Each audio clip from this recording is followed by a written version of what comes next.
Hey everyone, AngryHoneyBadger here. It is time for us to take a look at another support build. We're going to go ahead and take a look at Taric today.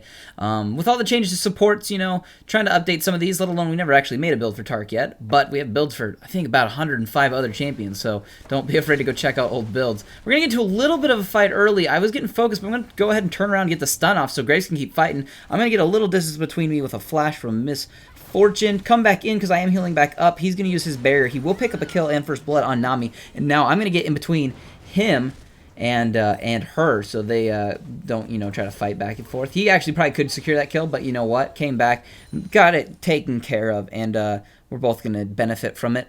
So that's going to be good. We get into a good little fight for us, and that's going to help us out. So good level 1 fight for us. We'll have a few good fights coming down in bot lane. But let's go ahead and talk about the things we're going to do in this build today. What we're going to do is we're going to go ahead and talk about runes masteries, items, and his abilities. We're just going to go ahead and get like a general thick overview of Taric and how his gems are truly outrageous. So that's what we're going to do. So let's go ahead and start off with, of course, his abilities, so we know what we're talking about. We'll start with his passive. Now, what his passive is called Gemcraft. After casting a spell, Taric gains a buff that deals 20% of his total armor as bonus magic damage on his next auto attack, and that's pretty awesome.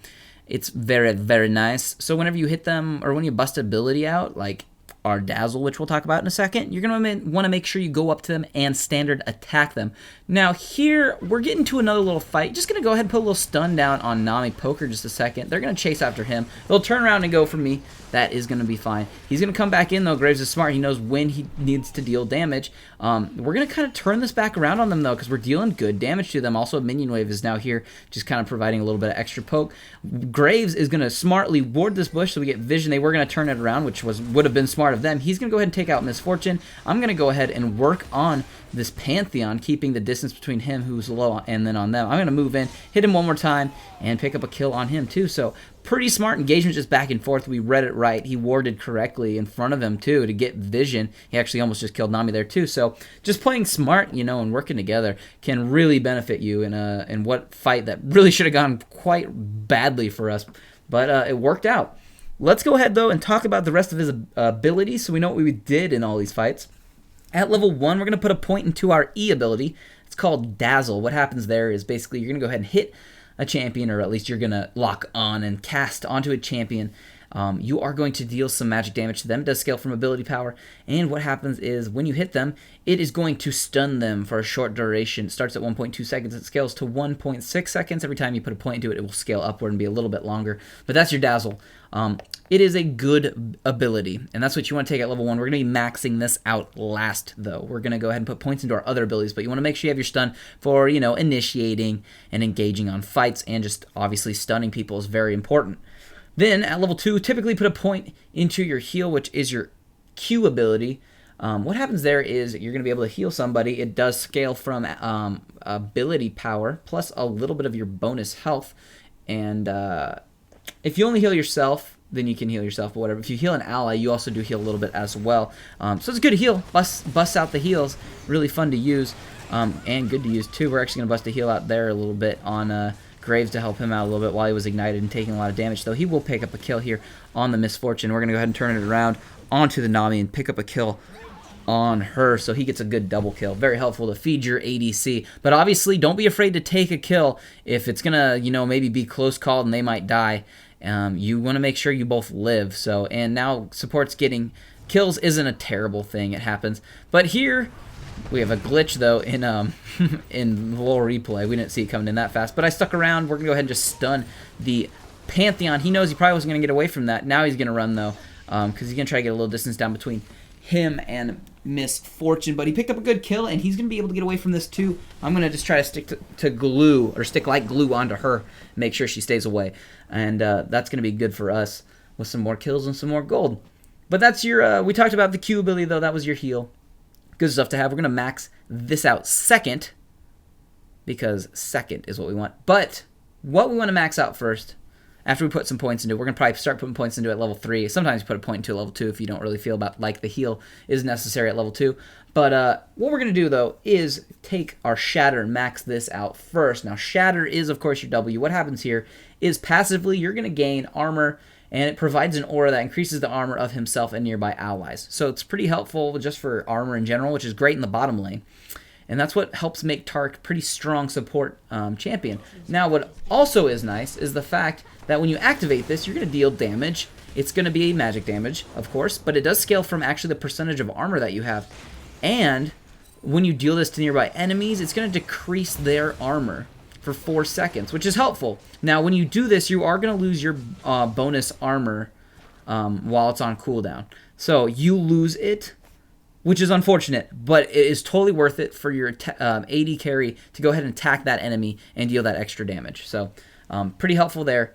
It is a great ability, does some great damage, and you really want that armor shred so your ADC just has an easier time killing them. So that's what we're going to go ahead and do with that. We're going to max that out first, followed by your Q, max out your E last, but you want to put point in that stun early. Now, as for your ultimate, that is, I think it's Radiance. And what happens there is when you're going to go ahead and slam the ground, you don't have to really attack anybody, but when you slam the ground, you want people around you, it's going to deal magic damage. It scales from ability power. And for the next 10 seconds, Taric's going to gain attack damage and ability power. And he's going to go ahead and grant an aura to allies with half of those bonuses. Very helpful. Once again, when you get into those little team fights and those shuffles, it's just going to kind of beef up the champions around you on your team. And then when you bust out the shatter, you're going to decrease the armor of the enemies around you. So that's some good stuff for you. And it's just going to help you out overall. It's just, you're just mini buffing everyone around you, and you're decreasing the stats of everybody on the enemy team, and that's kind of how Taric works. It's really good. Recently, they did actually nerf him a little bit, but that was to bring him down because he was really, really powerful, but he's still really good right now. So if you've never tried him out, now would be a good time to play him.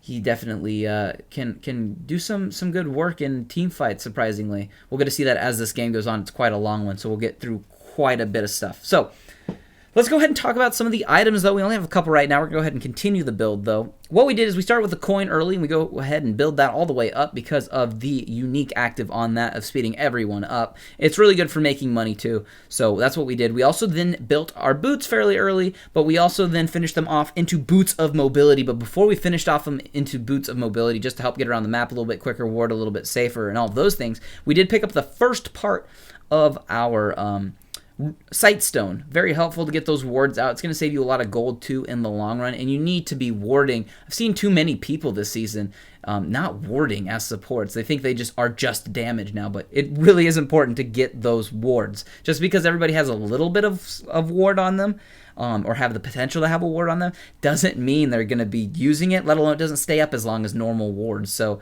you really do need to pick up a Ruby Sightstone. So that is what we have acquired. It's also going to help us out with a lot of health, and that health is really important as a support when you want to run in there as Taric and kind of get them to focus you. So your like ADC down in bottom lane can get all that damage off without having to worry about taking all that damage. They will kill them faster than you will. So trying to get them to fight you is better. So if you have a little bit of health on you, it's going to just help you survive that much better, and you'll be way more comfortable fighting them. So got to be careful with that, and that's what we want to do, though, with that item. It's helpful. Now, what we also had, the last time we went back, we picked up a couple other things. What we did is we picked up a little bit more health. We also then picked up, of course, a little bit of magic resist, just because we really needed some at the time.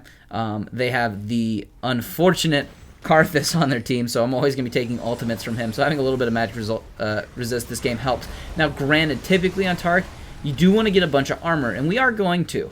Don't worry about that one bit. We are going to go ahead and pick up some armor because of the ability scaling it does for a couple things in our kit. So it does help us out, let alone when you're in there. Most melee champions end up taking more physical damage just because they got to get up in other champions' faces. But we're getting to a little bit of a fight here, and by a little bit I mean quite a large fight. Kha'Zix will unfortunately die, and I will too in a second when Miss Fortune comes up here. I actually turn to fight. We stun her, which knocks her out of her ult. Graves, he kind of dilly-dallied with really jumping into that fight, which kind of surprised me based off of how we were doing earlier, but he'll pick up a kill. We're going to go ahead and jump forward a little bit in this game for a few reasons. This game's like 55 minutes long. It's just way too much footage, and nothing happened there for the longest time.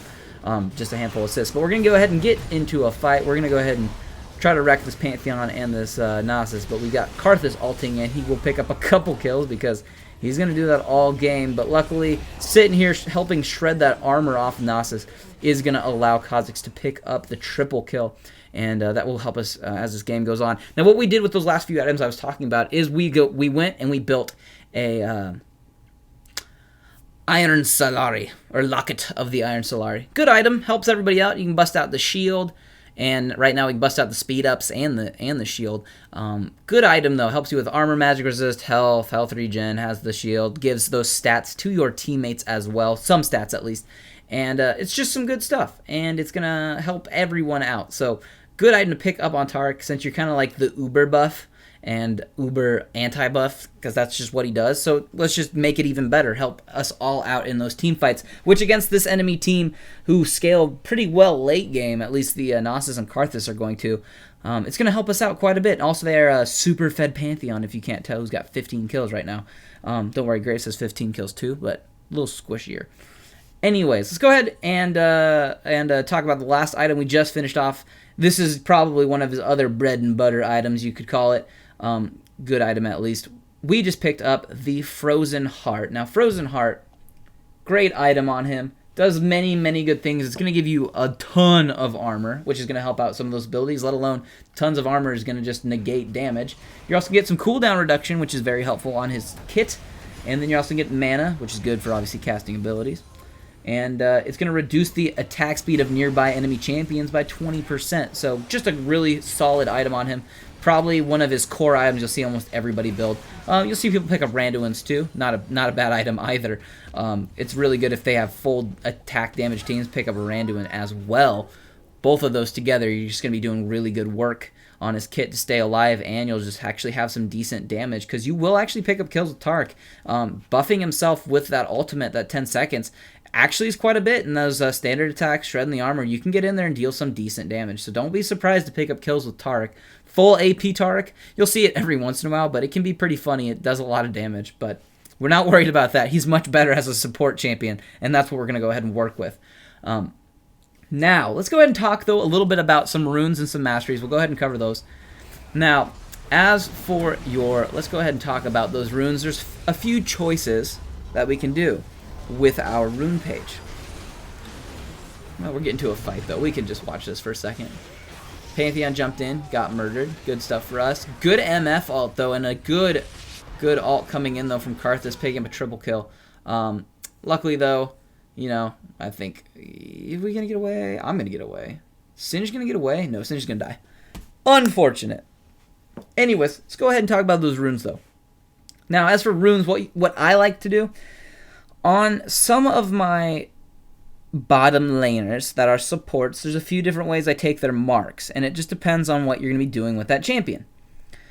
I believe this game, I had my hybrid penetration marks, which might seem odd, but as a support champion who does benefit from using his standard attacks, obviously, it's not a terrible thing, because when you stun them, you're going to also have the magic pen, but then when you go up to hit them with those standard attacks, which you should be standard attacking, you want to get in their face most of the time.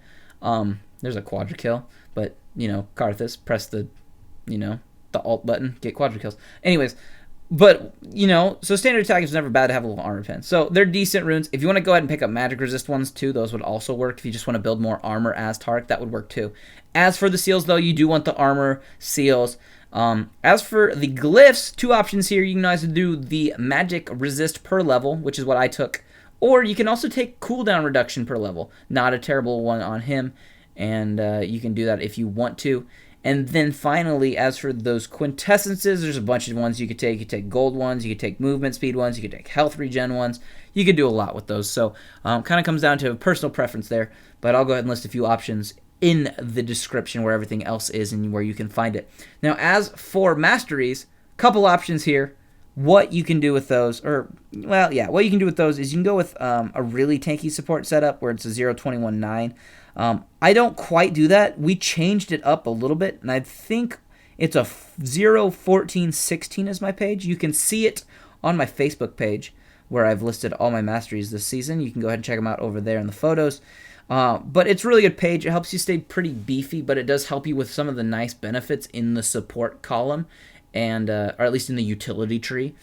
So that's what we do over there. It's very helpful. Now, as for the last item we actually just picked up, we're actually going to help out with a little bit of damage as this game kind of slows up. We actually still needed more magic resist because of those ults from Karthus, let alone we're taking magic damage from a few other sources too. I'm actually going to go ahead and work on this Pantheon. He's been a bully in our team fights, and getting him out of here is smart. We're pretty buff right now, and we do have some magic damage too to dish out with some ability power, so we're going to go ahead and just murder Pantheon, keep him out of the fight, while the rest of them, well, kind of finish them all up over there on the side. We're trying to also just get this lane pushing again too, but yeah. We can deal damage, and we did pick up a damage item at the end. You know, if you have the damage you want to help out, you can go ahead and do that. Here we're going to go ahead and try to finish off the Gnosis. I believe Graves is going to catch him. Maybe? Maybe not. I don't even know. Anyways, this game is, though, going to come to an end shortly. As you can see, lots of kills. Over 100 total kills this game. A lot of gold, too. That's going to happen in these long games, but we're almost getting there. But those, for the most part, are your items. And for your build, like I said, if you wanted more armor and you didn't need that damage and they were just more attack damage, you could always pick up the Randuin's Omen.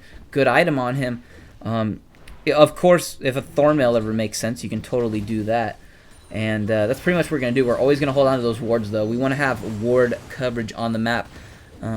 Just smart to have. Get into a little bit of a fight here. Now he's going to go ahead and bust out the Hourglass to prevent the death immediately, but we're just going to go ahead and push and end out this game. If you have any questions, though, don't be afraid to put them down in the comments below.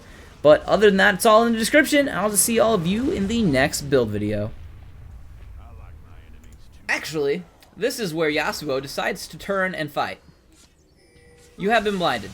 I am not taking damage from you. You are now dead. He ignited me. That's the only damage I really took there. So, you can essentially negate all of someone's damage if you can kill them fast enough.